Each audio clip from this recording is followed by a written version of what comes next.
Halo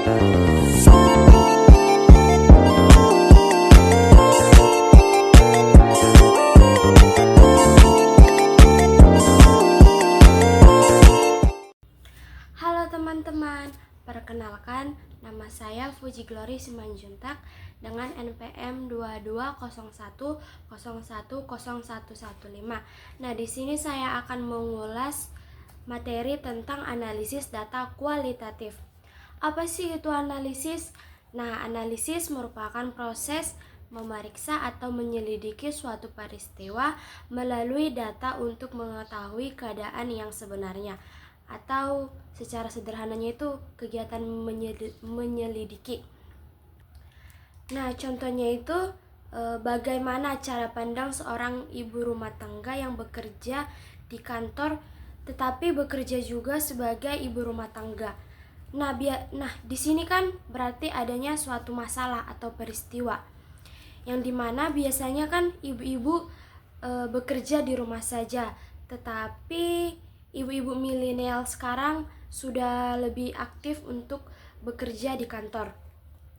Nah, berarti di sini ibu itu memainkan peran ganda. Nah, untuk mengetahui hal ini, maka dilakukanlah suatu penelitian.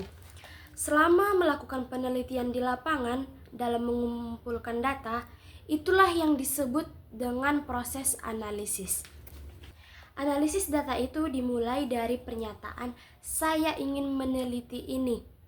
Berarti itu sudah dimulai analisis datanya. Berarti analisis data merupakan proses mencari dan menyusun data yang diperoleh dari hasil wawancara, catatan lapangan, observasi, dan studi dokumentasi, sehingga semua data yang dikumpulkan diinput dan dicari temuannya. Tujuannya agar dapat disampaikan kepada orang lain atau halayak ramai.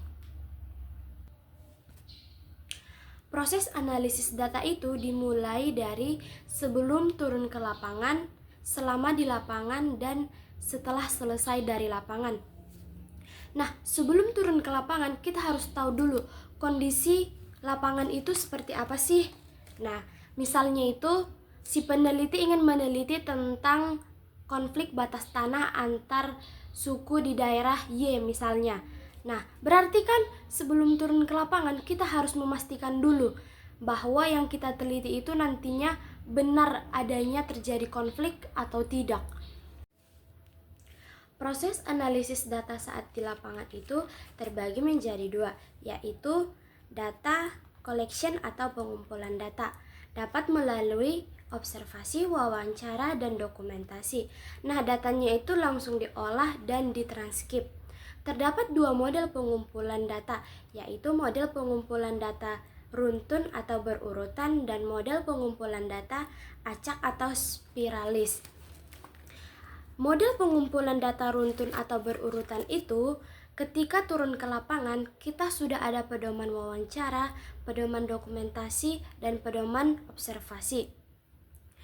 Kemudian dilakukanlah wawancara. Setelah dilakukan wawancara, besoknya kita melakukan observasi dan dokumentasi. Jika datanya sudah terkumpul semua, lalu diolah. Itulah yang disebut data collection yang model teratur. Nah, model pengumpulan data acak atau spiralis itu contohnya ketika saya melakukan wawancara dengan kepala desa. Saya melakukan wawancara di pagi hari. Nah, di malam harinya itu datanya itu langsung diolah. Nah, jika ada pertanyaan yang kurang puas menurut saya jawabannya, nah besoknya itu saya akan melakukan wawancara lagi kepada kepala desa itu. Nah, itulah yang disebut dengan model pengumpulan data acak atau spiralis. Nah, apa sih perbedaan dari dua model pengumpulan data ini? Nah, perbedaannya itu kalau runtun itu datanya dikumpulkan semua baru diolah. Nah, kalau acak itu datanya itu dikumpulkan dan langsung diolah.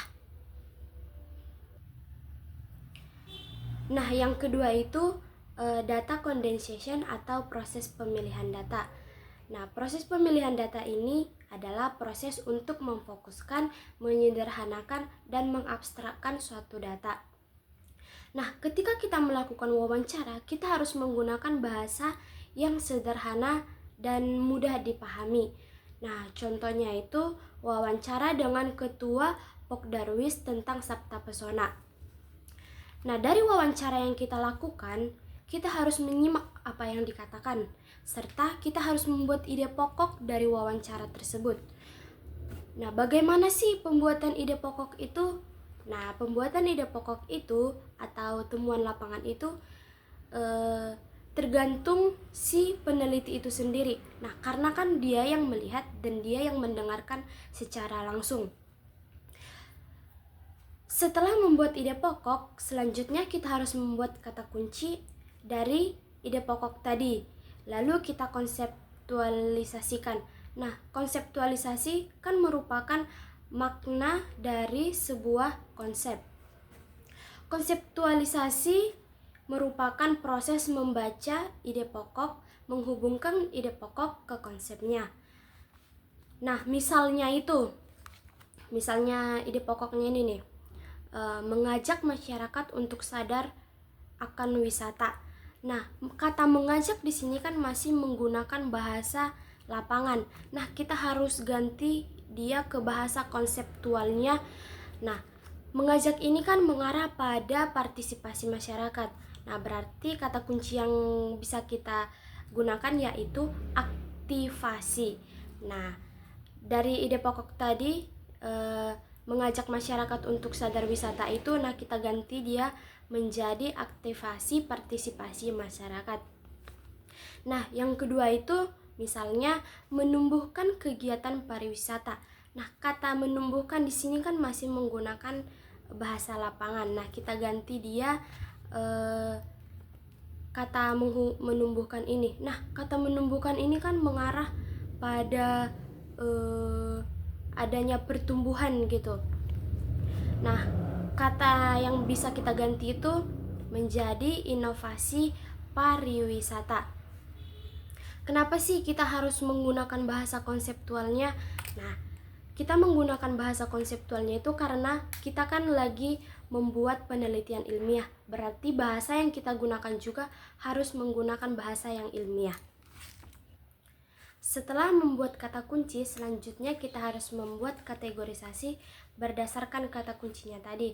Nah, misalnya aktivasi partisipasi masyarakat. Berarti kata kuncinya di aktivasi ini berarti adanya rapat antar stakeholder atau perlibatan masyarakat. Sehingga pengkategorisasian itu menjadi pentemaan atau subbab-subbab yang ada di hasil penelitian itu. Langkah-langkah yang sistematis dalam analisis data itu sebenarnya berasal dari kategorisasi, kategorisasi berasal dari kata kunci berasal dari ide pokok berasal dari transkrip, dan transkrip berasal dari data wawancara dengan informan.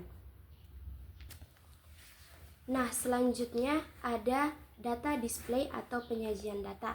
Data yang sudah dikategorisasikan disajikan dalam bentuk deskripsi.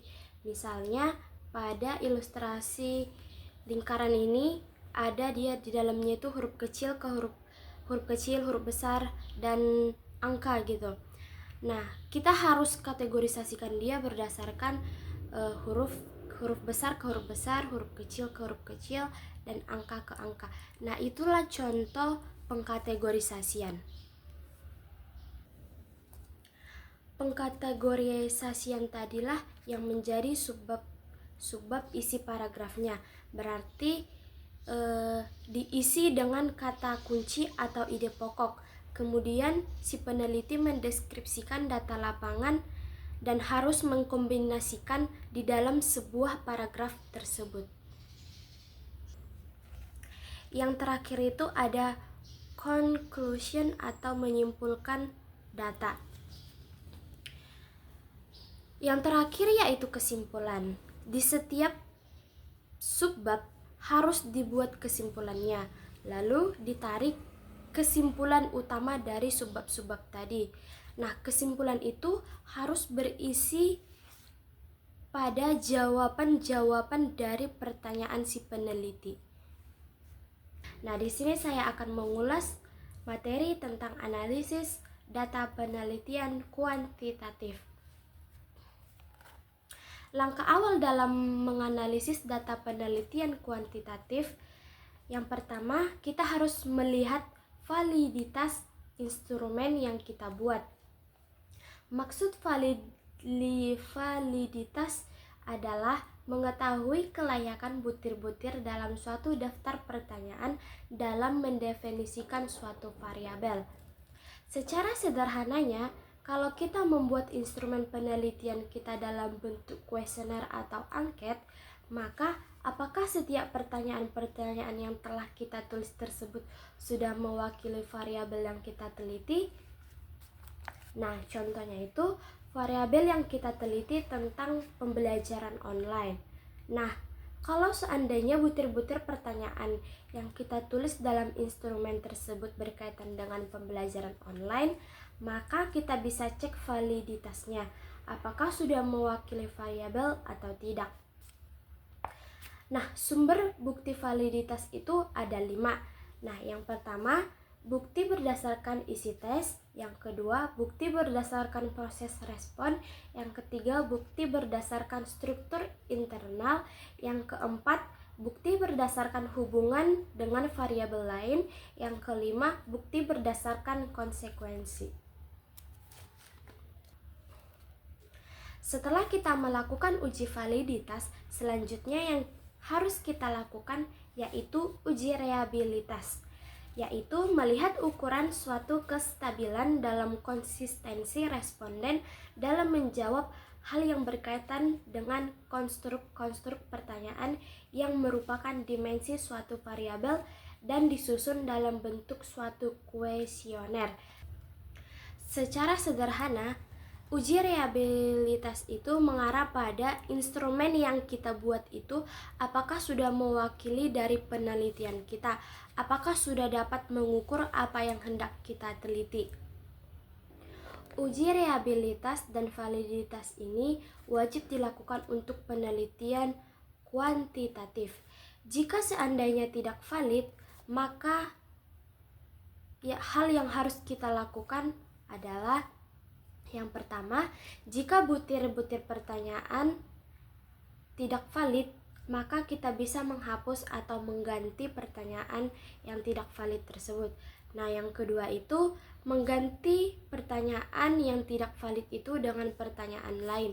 Nah, misalnya dari 10 butir pertanyaan, 2 yang tidak valid. Nah, di situ kita harus cepat-cepat mengganti butir pertanyaan yang tidak valid tadi menjadi valid menggunakan kata-kata kita sendiri. Jika seandainya tidak reliable, maka kita harus mengganti instrumen penelitian kita dengan yang baru. Setelah kita melakukan uji reliabilitas dan uji validitas, selanjutnya kita melakukan analisis data penelitian kuantitatif. Tujuannya untuk mengukur, membuat perbandingan, memeriksa hubungan, membuat ramalan atau dugaan, dan menguji hipotesis. Penelitian kuantitatif ini berhubungan dengan angka-angka yang memerlukan uji statistik di dalam proses analisis datanya. Penelitian kuantitatif analisis data yang pertama itu statistik deskriptif, di mana statistik deskriptif ini analisis yang kita butuhkan hanya ada 3. Yang pertama itu mencari frekuensi, yaitu menghitung kemunculan suatu kategori. Yang kedua itu mencari ukuran pemusatan atau mean, median, dan modus. Yang ketiga itu mencari ukuran penyebaran atau simpangan baku, simpangan rata-rata, dan simpangan jangkauan. Contohnya, dalam pembelajaran online, kita menghitung jumlah kehadiran siswa per minggunya. Kalau 4 kali siswa itu mengikuti pembelajaran online, berarti frekuensi yang muncul 4 kali. Lalu kita hitung nilai rata-ratanya, modus, dan mediannya, serta kita menghitung simpangan baku, rata-rata, dan jangkauannya. Nah, yang kedua yaitu statistik inferensial. Jika jenis penelitian kita adalah perbandingan komparatif, kita bisa menggunakan tes, ANOVA atau Analysis of Variance, ANCOVA atau Analysis of Covariance. Nah, apa sih tes itu? Nah, tes itu digunakan untuk membandingkan hasil dua kelompok atau perbedaan dalam kelompok. Nah, ANOVA itu atau Analysis of Variance itu digunakan untuk membandingkan hasil lebih dari dua kelompok atau perbedaan dalam kelompok. ANCOVA atau Analysis of Covariance yaitu digunakan untuk membandingkan hasil dari dua kelompok. Jika jenis penelitian kita tentang hubungan, uji statistik yang dapat kita lakukan yaitu chi-square. Nah, chi-square ini digunakan untuk menguji hubungan antara dua variabel. Nah, yang kedua itu kita dapat menggunakan Kramers. Nah, digunakan untuk menguji kekuatan hubungan antara dua variabel. Hasil nilai antara 0 dan 1 menunjukkan tidak adanya hubungan apapun dan nilai 1 menunjukkan hubungan yang sempurna. Nah, yang selanjutnya itu kita dapat menggunakan Pearson Product Moment Correlation, yaitu digunakan untuk menentukan kekuatan dan arah hubungan antara dua variabel. Yang selanjutnya kita dapat menggunakan Multi-Path Regression, yaitu digunakan untuk menghubungkan 3 atau lebih variabel tertentu. Nah, yang terakhir itu kita dapat menggunakan regression, yaitu digunakan untuk menentukan pengaruh antara dua variabel atau lebih.